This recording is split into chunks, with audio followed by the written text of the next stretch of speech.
Hey there, hope you're having a good day, everybody. This video is going to be about a bunch of terms that are used on the Appalachian Trail. A lot of them I had not heard of and known before I had gone on the trail, so I thought I would try to help some hikers out, and I had made a big list of a bunch of terms and slang and acronyms that people use out on the trail.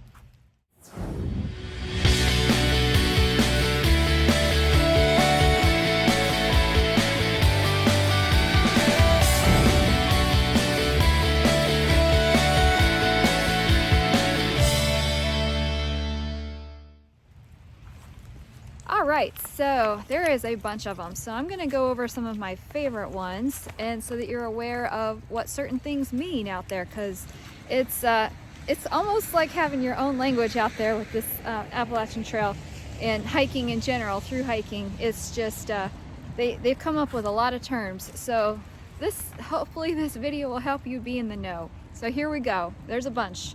So starting easy, of course, AT means Appalachian Trail. Balds, I wasn't sure what that was when I started.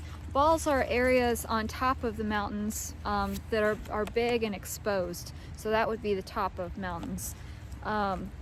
Blaze, you have different kinds of blazes. So the Appalachian Trail is marked by white blazes. That's the path you will follow. But along the trail, there's other blazes that are there, and people use other terms for blazes, so I'll go over some of those. Like aqua blazing is when you use a waterway to travel, like a canoe or a little boat or whatever. So if you're aqua blazing, you're traveling via water.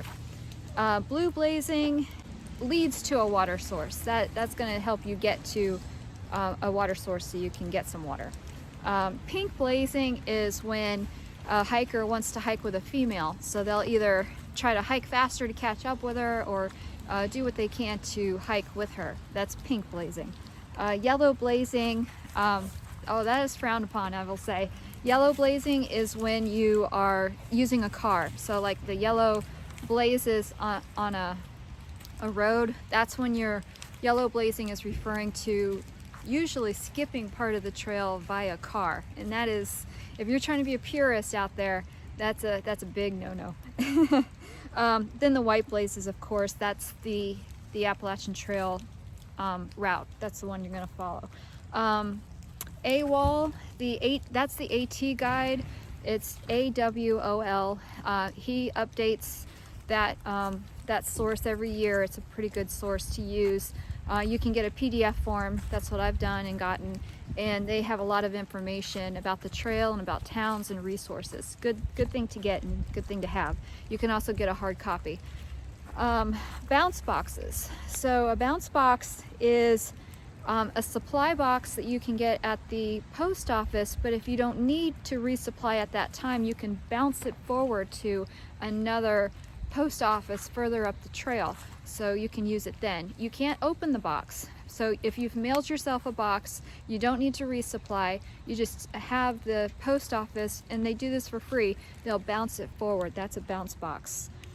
People also talk about camel up. That's drinking a lot of water at a water source so that you don't have to carry so much of it when you're going through a section of trail. So of course, a thru hiker is a hiker that does the whole Appalachian Trail in 1 year, and that leads to section hiking. A section hiker is going to do parts of the trail at a time and not the whole thing at once. Trail angel, those are amazing people. Those are people that just that come out there and offer help or resources to hikers, any kind of hiker, thru hikers, section hikers. They provide food, rides to towns or whatever, whatever they can do to help a hiker. That is what they go out there to try to do, just merely help out of the kindness of their hearts, and they don't expect anything in return except appreciation, and they just want to help people on their journey and help them make it special and make memories. Trail magic is the stuff that they provide, like the food, anything. A lot of times at a trailhead, a trailhead is like the beginning of a trail. You'll see that a lot when you cross over a road. You'll see different trailheads sometimes, but they'll leave like a box of snacks and stuff. That's trail magic, or drinks, or coolers of stuff. It's awesome. Oh, web walking. Yes, web walking sucks. It's when, if you're one of the first hikers in the morning to get up and start hiking, you're going to be walking through a ton of spider webs, and so that stinks, to be the first one out there and pulling down all those spider webs as you walk through them. It kind of is annoying. Okay, 0 and Nero days. A 0 day is when you do not hike any miles at all that day. You take a day off. A Nero day is when you hike very few miles that day. And I've done that when I was going to go to a town to resupply or stay at a hostel, and I only had like 2 or 3 miles to get to where I needed to go. But then I didn't go back on the trail that day. I just stayed in town or stayed at a hostel, and so that is considered a Nero day. So nearly a 0, Nero. Work for stay. I didn't know about that until I got on the trail. Work for stay is pretty cool. A lot of hostels and huts will do this. Huts are in the White Mountains. Hostels are throughout the AT. Some of them, not all of them, but some of them will offer a work for stay. So they will allow you to either do an hour or two, sometimes it's less, of work, chores, various chores, in exchange for letting you stay at their hostel or their hut. That was very popular. You kind of had to do that when you went through the White Mountains and stayed at the huts. I did a work for stay there. They had us doing dishes. They had a big compost in the back of them, so I would stir that. Whatever chores they needed to do, and then they would let us, or let me. Most of the time I was the only one because I was going through pretty early, but they would let us stay inside the hut, or let me stay inside the hut that night, which was nice, especially when the weather was bad. So that's how work for stay works. Or you'll get a big discount on the charge to stay at a hostel. Stealth camping. Oh, I love that. Stealth camping was awesome. I did a lot of stealth camping when I started getting more brave. That is when you go and you don't camp at a designated camp spot or at a shelter. You go and find a remote place along the trail, and you stealth camp. You camp kind of incognito. I enjoyed that a lot because you got a lot of privacy. You got to hike. I would be able to hike as far and as long as I wanted to, and then I would just set up camp when I felt like it, and go to sleep, wake up, and start my day over again. It was really convenient. I loved stealth camping, so that was cool. Trail names. People get a trail name when they're out there. They have various ways of getting a trail name, but a trail name is a name that a hiker will go by instead of using their real name.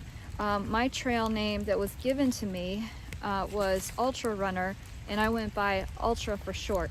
So that was my trail name. People can choose to give you a trail name. Some people decide on a trail name that they want on their own. There's various ways of doing it, but it usually has some sort of relation to that person. I'm a long distance runner, I'm an ultra runner, and that's why they kept calling me. Oh, and I was doing the trail in 2018 in preparation for some long distance ultra races, so it was very fitting that they decided and called me Ultra Runner, or Ultra. Speaking of ultra, ultralight, UL. A lot of people are talking about ultralight stuff when you're sitting around a campfire and talking about gear. The term ultralight will come up, and it's discussed a lot, so that's what that means. UL, ultralight. What else is on my list? I did all of those. Oh, Triple Crown. Triple Crown is 3 different races that, I'm sorry, 3 different races. It's 3 different trails. It consists of the Appalachian Trail, the Pacific Crest Trail and the Continental Divide. So when people say they want to have or accomplish the Triple Crown, they're talking about those 3 trails and completing them. Hike your own hike, HYOH. You'll see that on a lot of forums and such. People are always saying hike your own hike, and that is totally true. You got to do what works for you out there, and you know, people's advice are great. You take it into consideration, but ultimately you want to hike your own hike the way you want to set it up and do it. And that's what that's referring to. Let's see. Oh, logbooks. Logbooks are, they're at every shelter. It's kind of like the Facebook of the AT, since there's no technology. But logbooks are at all of the shelters. People can write what their experience is, what they think, how they feel, the conditions, whatever the case. It's kind of like a big journal, and they're at all of the shelters. Some hikers like to use them to keep track of other hikers to see how far ahead or behind, or pretty much how far ahead other hikers are in relation to them. So that's what the logbooks are all about. Privies. So privies are like outhouses. A lot of the shelters will have a privy. It's not a flushing toilet, but usually there is a toilet of some sort that you can go to the bathroom and put, and that usually is a bucket there that you can put leaves or dirt or some sort of material to break down your human waste on inside. So that's what a privy is. It's pretty much an outhouse. Ridge runners. Ridge runners are, they are people, usually volunteers. Some of them are paid. I ran into quite a few of them when I was hiking, but they go out there for various reasons, and they're hiking the trail for one reason or another. Some of them, they want to make sure that you're following, leave no trace. They want to make sure that there's no littering going on. They want to make sure that people are not stepping on fragile plants and growth that's out there and whatnot. They are also out there checking the trails, checking for permits. I ran into a ridge runner when I was in the Shenandoahs. You also see rangers out there. They're doing the same thing, but they're usually paid. But ridge runners, oh, one guy was out there doing research, and he was really interesting, but doing various research on the land that he was at the section that he was doing. So they're out there for various reasons. They're usually really friendly. Some of them wanted to ask questions, various questions of, you know, what we've seen, what we've done, but they're out there collecting information or trying to make sure that the trail is staying as optimal as possible. Ollie.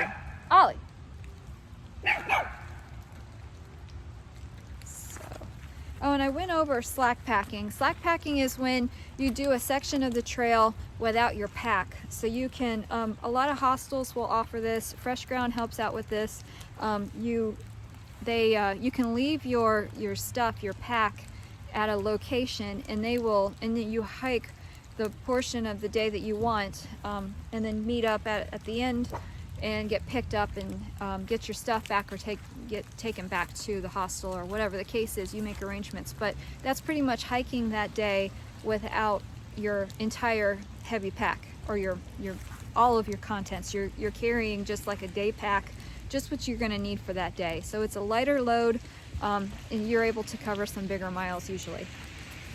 So a cat hole. A cat hole is when you need to use the bathroom and you're out there on the trail. You go out and you use your trowel to dig a hole. You want to be 200 feet from a water source, 100 feet off the trail. You want to dig a hole, use the restroom, put it in the hole, cover it up so that it can break down. And that's part of leave no trace practices. But cat hole is the actual hole that you're going to do your business in. Cowboy camping. That is when I did do this a couple times and I enjoyed it. You got to try cowboy camping at least once while you're out there. When you have a beautiful day, it's when or a beautiful night, it's when you camp without your tent. You are able to see nature, see the stars, and really enjoy the experience, and that's a lot of fun. So try to do that at one point. Double blazes. Double blazes, you'll see that either it means a sharp turn is coming your way. You're about to turn pretty sharp. So if you've got one blaze and then one blaze over to the second blaze is on the bottom to the right, you'll be making a right turn. If you have one blaze and one blaze over to the left a little bit, you'll be making a left turn. So that's what the double blazes mean and what they're all about. Expect a sharp turn to be coming very soon. FKT, fastest known time. That will come up in discussion here and there, but fastest known time is when people want to make the record or set a record of how quickly they do a trail. There are a few fastest known times set out on the AT in various ways. Ollie, hey, that's enough. There's various records set on the AT, fastest known times, and all of the trails all over the US have fastest known times, but that's what that means, FKT. Doing a flip-flop. A flip-flop is when you don't start at the bottom of the trail and go all the way to the top of the AT, or vice versa. You're going to start in the middle, usually Harper's Ferry, but it could be, there's no exact rule to it, but a lot of people go from Harper's Ferry all the way to Katahdin, and then go back to Harper's Ferry and go to Springer Mountain, or any variation of that. They're going to flip-flop and do it that way. That is a pretty good thing to do if you want to avoid some crowds. It's recommended, especially by the AT Conservancy. A gap. That's going to be the lower point in between two different mountains.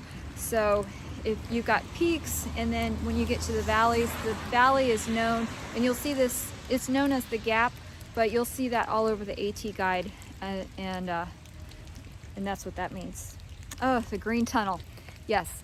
The AT is referred to a lot as the green tunnel because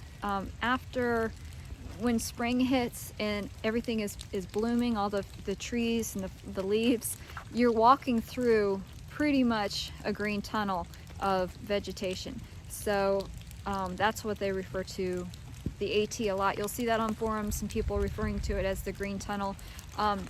Don't make the mistake I did and not bring any sunscreen, because when you get to the balds, which is the top of mountains that are exposed, you are completely exposed, and you will need you'll be needing some sunscreen. I've gotten burned. Hiker boxes. A hiker box, oh, those are fun to go and check out. So a hiker box is when you'll see them all over the place, like hostels or various places that you could resupply or whatever, and they are a little box or a bigger box, usually a plastic tub that people will leave stuff in for hikers that they don't need or want, gear that didn't work for them. If they resupplied and they have too much food, they'll put their excess food into the hiker box. Usually the box is labeled, and it's free for hikers. You can check out the box, leave whatever you want to if you have stuff that you want to unload to make your pack lighter, and pick up some stuff if you think you can use it, like some food or gear that you need. People will put, I've seen everything in there. Usually a lot of food, but sometimes gear. I got a really nice sleeping bag liner out of one that I ended up taking out of a hiker box, and I used it for almost my entire AT hike when I went in 2018. So you'll get some good stuff in there if you take a look. People just sometimes bring too much stuff, and so they're trying to unload whatever stuff that they do not want to mail back home. So that's what a hiker box is. And the last term I want to talk about is hiker trash. People refer to themselves or to other hikers, usually through hikers, as hiker trash. It's just a term because that they have started using because you're out there, you're grimy, grungy, dirty, smelly, disgusting. It's just, you can get pretty dirty and nasty out there. So it's kind of a joke that they refer to themselves or to others as hiker trash. And that's just a thru hiker that is roughing it, and it shows. So that's what it's all about. I hope these terms are helpful. There is many more out there. You'll run into a lot more slang and terms, acronyms out there, but these are some of the main ones. Hope this was helpful, and enjoy your journey out there. Thank you.